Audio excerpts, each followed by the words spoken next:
Professor O.R.S. Rao, Vice Chancellor of ICFA University, Jharkhand, based in Ranchi. Our university is part of the ICFA group that has got 11 universities and 6 business schools. And ours is the first private university from Jharkhand. It's a university that is set up through the act of the Jharkhand Act and approved by UGC. And we run various undergraduate programs like BBA, BCA, BCom Honors, BTech. We got diploma in technology, MBA, and a part-time PhD program for the working professional, for which we get scholars from across the country, from industry, various industry types like IT, banking, telecom, and government and legal. Companies like IBM, Cognizant, and HSBC Bank, and Accenture, this kind of companies they come. We are committed to groom our students into competent professionals with values.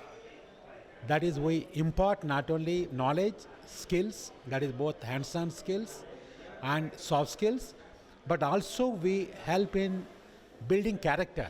We believe that is very important, for the people to be not only successful but also be happy in life. That's what we come from into that. I have been coming to this conference for the last 5 years. I haven't missed any. And I have been an invited speaker for the various sessions. I'm so happy when I come here to meet, professionals, educational professionals, industry professionals, people from government from across the country. And it's a great platform wherein we can share ideas, share experiences, and some experiences which we find useful to take home along with us, so that we can try and implement them in our own life. To that, So what are your expectations from the education sector? The education sector, it is a very, very fundamental sector, just like health. Just in the case of health, it takes away suffering. The education sector must reform a human being from unknown to known. It must impart, knowledge. It must build a lot of consciousness, and it must help the students to think constructively, to think, purposefully. That should be the purpose of education, so that ultimately it is the thinking that makes a man when compared with an animal into that.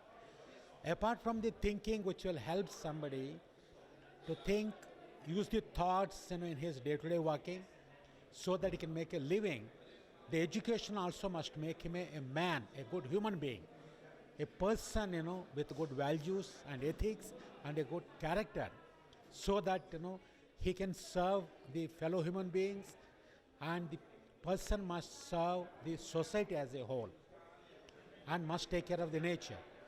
So to that extent, the education, must, bring out, the latent things from the person in terms of the knowledge, and make him as a good insan. That's what is important thing in education. Some of it which is lacking in current education system. Last question. What do you think? What are your takeaways from today's conference? My takeaways from today's conference is, in the morning we have heard sessions coming from some of the government functionaries, where they talked of the various the policy initiatives, what they have taken, what they plan to take. That gives us an idea, the framework in which the education can operate and will operate.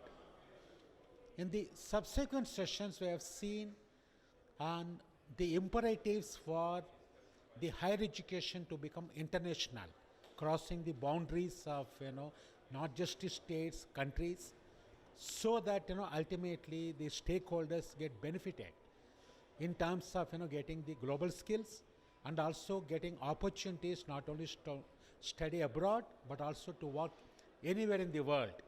Because today, being a global world, sort of the globalization and internationalization of education must pass on the benefits to the students, and the same benefit must be passed on to the industry, so that industry must be able to recruit students from anywhere in the world, so that they can get the best of the skills anywhere into that.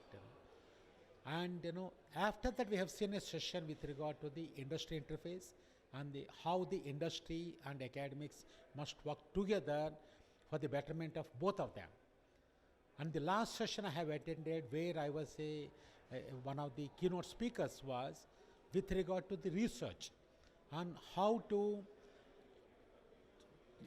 ready the education into research readiness, so that they can get into very good global rankings. Today global rankings are very important, and for that, for all the ranking systems, research is a very critical component. And there the entire the higher education, be it the centers of excellence like IITs or IIMs, or the other private industry also, they must embrace research. They must make the faculty members to publish articles not only in the Indian journals but also in the index journals all over the world, so that the all of us will be proud to see more and more Indian universities to come into the top 100 in the world. Currently none of them are there. Currently a few of them are there, the fag end of the into the 200s into that. From there we should move into the hundreds. The message that I had given to the audience was, if China could do it in 5 years, they could move up the global ranks. India, with all its strengths and with all its legacy, India can do it definitely. But what India needs is, the determination and passion and hard work to make it happen. India can do it. Indian institutions can do it. That is my message.